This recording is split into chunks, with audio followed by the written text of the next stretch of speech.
The morning it began, I didn't recognize it for what it was. I had been awake since before 4, the way I always was in those years, moving through the dark kitchen by memory and by feel, my hands finding the stove handle, the match tin, the heavy iron skillet without needing my eyes to guide them. I had made Jonas's breakfast the same way every morning for 6 years. Oats with cream, 2 eggs fried hard the way he liked them, coffee so strong you could almost chew it, a slice of bread with the heel cut off because he had told me once early in our marriage that he didn't like the heel, and I had never once put it on his plate again. I set the plate in front of him that morning the way I always did. I stood back the way I always did, and Jonas looked at the food. Not at me, at the food. Now, I know what you are thinking. Husbands do not always look at their wives at breakfast. Men are tired. Men are thinking about the day ahead, the fields, the animals, the weather. I know all of that. I had told myself all of that many mornings before this one. But this morning was different, and somewhere in the oldest, quietest part of me, the part that had been watching Jonas for 6 years the way you watch weather coming across a flat field, I knew it. His eyes moved across the plate and then past me, to the window, to the gray early light coming through the glass, and there was something in that look, or rather in the absence of that look, that told me something had already shifted. Something had already been decided. I just hadn't been told yet. I turned back to the stove. I kept my face still. And I carried that knowledge around inside me all day like a stone I didn't know how to put down.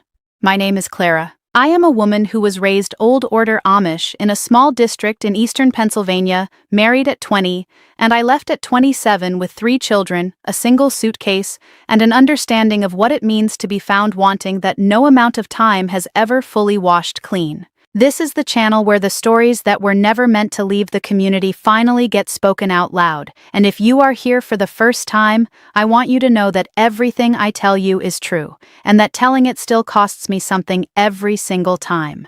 If you have ever been taught that your worth as a woman had an expiration date, that your value was something you had to keep earning every single day, or risk losing entirely, please stay with me today. Because that is exactly what this story is about.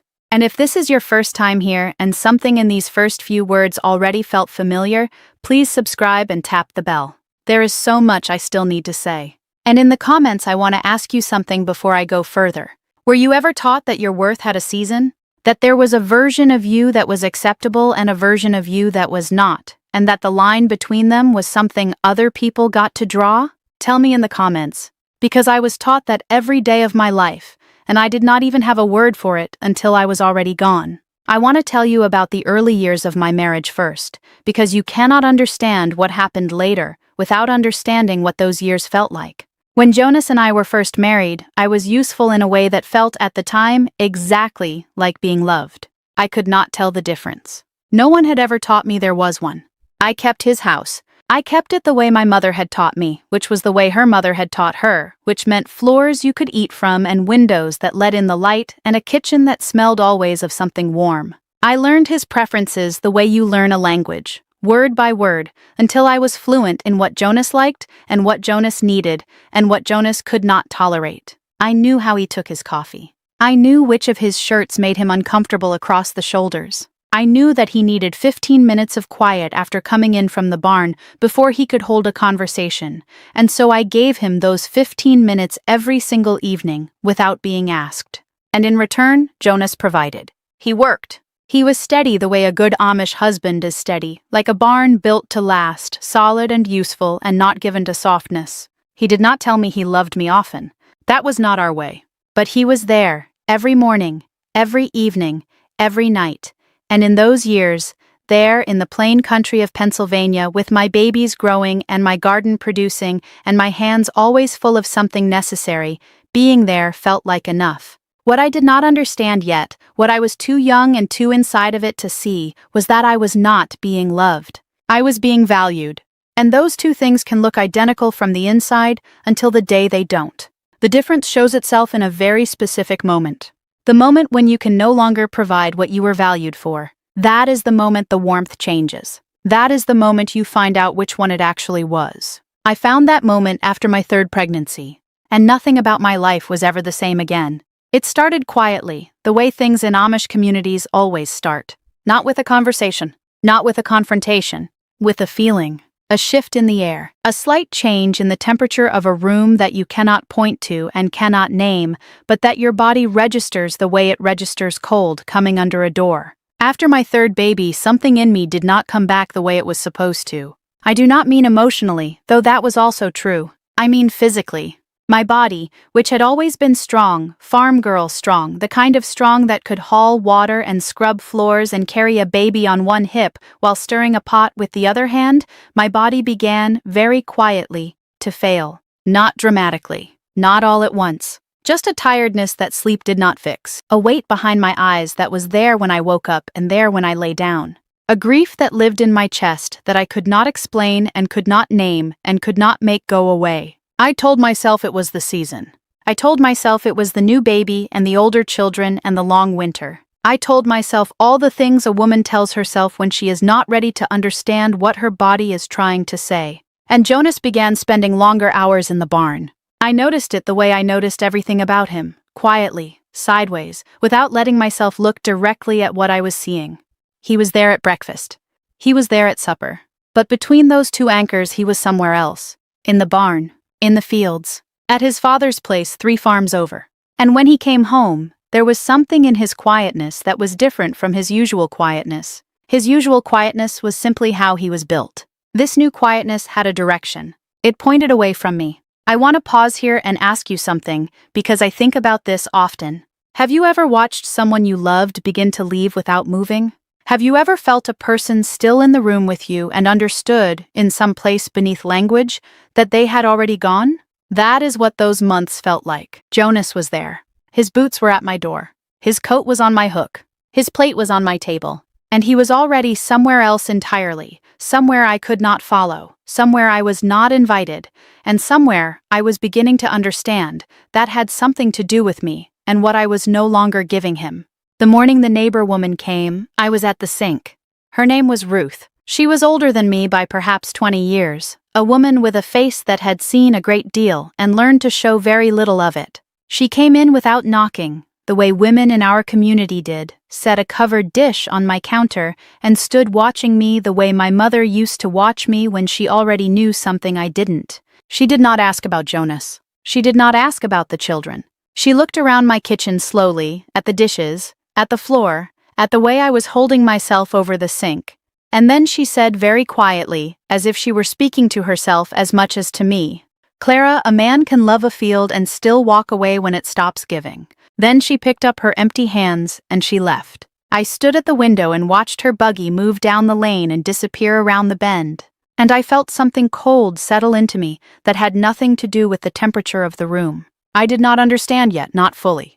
But somewhere underneath my exhaustion and my grief and my careful daily performance of being fine, I knew that a message had been delivered, and that Ruth had not come with that message from herself. She had come with it from somewhere larger.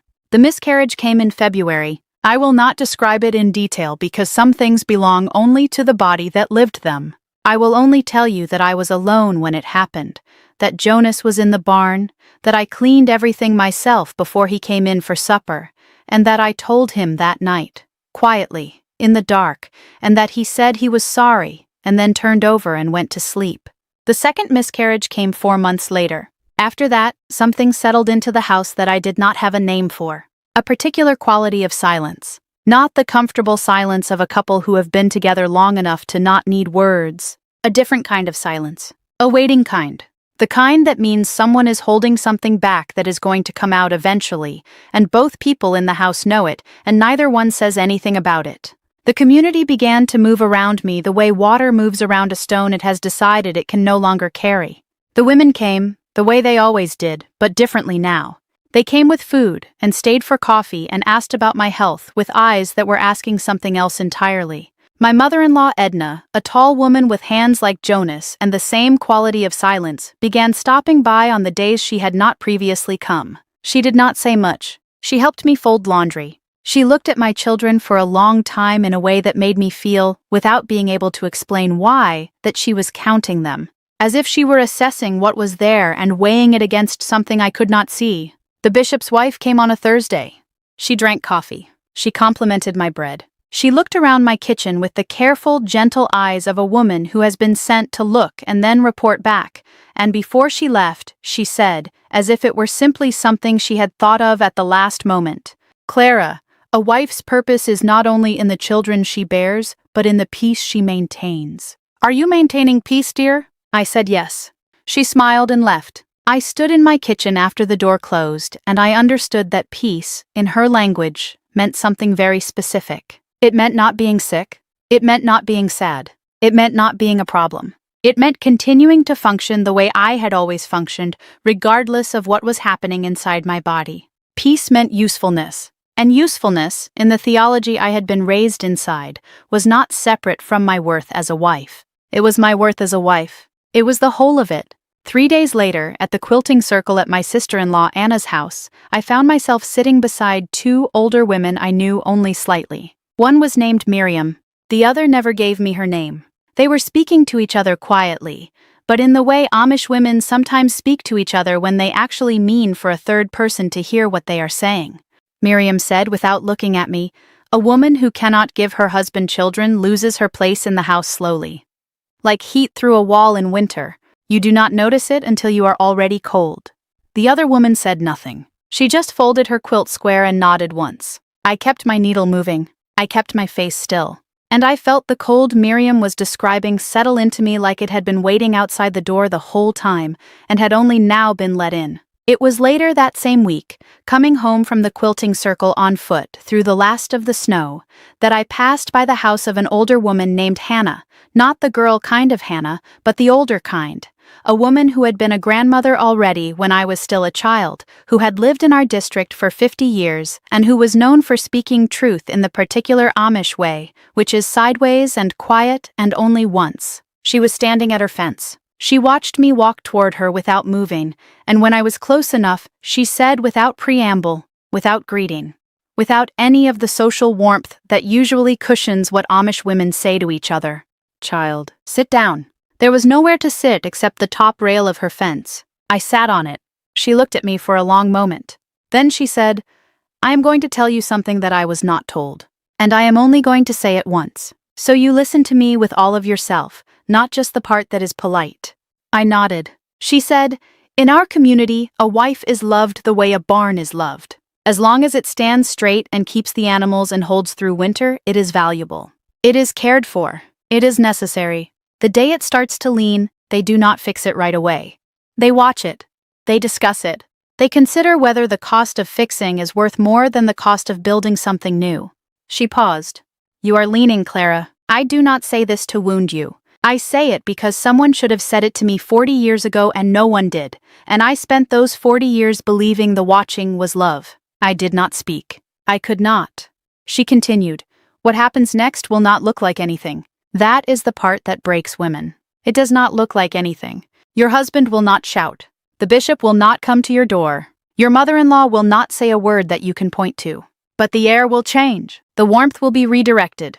And one morning you will wake up and understand that the plans being made around you no longer include you in the version of the future that everyone else has already agreed on." She straightened up from the fence. "That is what happens to an Amish wife when her husband decides she is no longer useful. Nothing. Loud, silent, suffocating nothing. Until you either find a way to be useful again or you disappear." She went back inside. I sat on her fence rail in the cold for a long time, and then I walked home. I want to step outside the story for a moment, the way I sometimes have to, the way you have to when the story is also your life and you need a breath of air that is not inside it. What Hannah described on that fence rail, I later came to understand, is not unique to Amish communities. It lives in many places. It wears many different kinds of clothes, but in my community it had a particular shape, because in my community it was held up by theology. By scripture. By the deeply embedded belief that a woman's purpose was not separate from what she could provide, and that when her provision diminished, her belonging diminished with it. I want to be careful here because I'm not telling you that Jonas was a cruel man. He was not. Jonas was a man who had been given a framework for what a wife was, and I had stopped fitting inside that framework, and he did not have the language or the inner life to hold that complexity. He had not been taught that a woman could be valuable beyond her function. No one had taught him that. The bishop had not preached it. His father had not modeled it. The whole long line of Amish husbands stretching back through the generations had not passed that particular understanding down through the blood. And the women, the Ediths and the Ruths and the bishops' wives who came through my kitchen with their gentle eyes and their careful words, they were not villains either. They were women who had survived their own versions of being found insufficient. They had learned to call what kept them warm by the name of love, because the alternative, naming it for what it was, would have required them to look directly at something that would have broken them open entirely. The system was the thing, not the people, never quite the people. A system that had decided, centuries before I was born, that a woman's body was a resource and her spirit was secondary and her worth was arithmetical. That could be calculated. That could be found lacking. That could be quietly, gently, communally redistributed if she could no longer produce what was required of her. That system did not need cruel people to function. It only needed ordinary people who had never been given a reason to question it. I want to tell you what happened in the weeks after Hannah's fence. I went home. I made supper. I bathed the children. I lay down beside Jonas in the dark and I waited to find out if she was right. She was right. It happened exactly the way she described. Not all at once. In the way heat leaves a room, 1 degree at a time, slow enough that you keep telling yourself it is still warm enough. It is fine. It is just the season. Until the morning you can see your own breath inside your own house, and you understand it has been cold for a very long time. Jonas's father came for supper one evening and spoke to Jonas for 2 hours in the front room while I stayed in the kitchen with the children. I could not hear what they said. I caught pieces. My name once. The phrase "something must be decided." The word burden in Pennsylvania Dutch spoken softly, the way you say a word you are not comfortable with, but that is nevertheless the accurate one. I did not go into the front room. I stood at my kitchen counter with my hands flat on the wood, and I breathed slowly, and I let the cold come in all the way, let it fill me completely, because I had been trying to keep it out for months, and I was too tired to hold the door any longer. Something must be decided. I knew what that meant. I had always known what that meant. But knowing and accepting are two different countries, and I was not ready to cross the border between them. Not yet. Not that night. I left when my youngest was 2.5 years old. I will not tell the full story of how I left today, because it belongs to a different telling, and I am not ready to give it all at once. But I will tell you the shape of it. I left slowly. The way you leave something that was once the whole of your world. Not in a night, not in a sudden clean break, but over months, in my mind. In the small hidden interior country that the community could not see and could not reach. I gathered myself back up piece by piece, the way you gather wood in winter, one piece at a time, quietly, not making a show of it, stacking it somewhere safe where the cold could not reach it. I found a woman outside the community, a non-Amish woman, a social worker whose name I will not say here, who helped me understand what I would need and what it would cost and what leaving would look like. I will not tell you it was simple. It was the hardest thing I have ever done in my life, and I have done hard things that would make your hair stand up. The shunning came the way these things come in our community. Completely and without announcement and without any of the drama that outsiders imagine. My mother stopped returning my letters within a week. My sister, the one I had been closest to my entire life, crossed to the other side of the road the first time she saw me in town. Jonas's family closed around themselves like water closing over a stone. My father, the one time I saw him after I left, looked through me the way Hannah had described, like I was made of glass. Like I was already gone and he was simply confirming the absence. I have a therapist now. She is a gentle woman with a quiet office, and she gives me words the way you give water to someone who has been very thirsty for a very long time. Slowly, in small amounts, watching to see how much I can take. The words she gave me for what happened in my marriage, the quiet instrumental machinery of it, the way the community moved around me when I could no longer produce. Those words exist in the outside world even when they do not exist in Pennsylvania Dutch. Utility-based conditional love. The kind of love that has a clause in it, written in invisible ink, that says, "This continues only if you continue to provide." Reproductive worth as spiritual obligation. The transformation of a woman's body into a religious duty, so that when the body fails, the failure becomes theological. Becomes a fracture not just in the marriage but in her standing before God. Communal enforcement of marital compliance. The system by which an entire community, without anyone issuing a single direct order, organizes itself to apply pressure on a woman who is not performing her expected function, until the pressure becomes unbearable and she either performs or disappears. None of those phrases existed in my language when I was living inside it. We had only one word for the whole system. We called it marriage. I think about Hannah often, the woman at the fence. I think about the cost of what she did.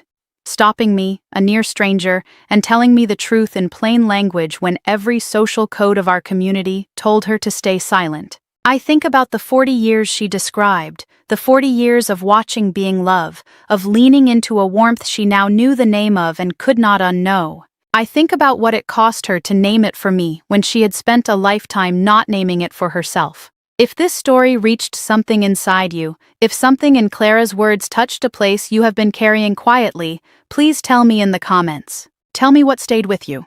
Tell me if you have ever stood at your own counter and listened to the warmth redirect itself. And if you want to keep hearing the stories that were never supposed to leave the kitchen, the ones that were folded up and put away and told to stay there, please subscribe to this channel. There is so much more I still need to say. Until next time, remember. Your worth was never a season. It was never a harvest. It was never something someone else got to measure. It was always the whole of you, and the whole of you was always enough.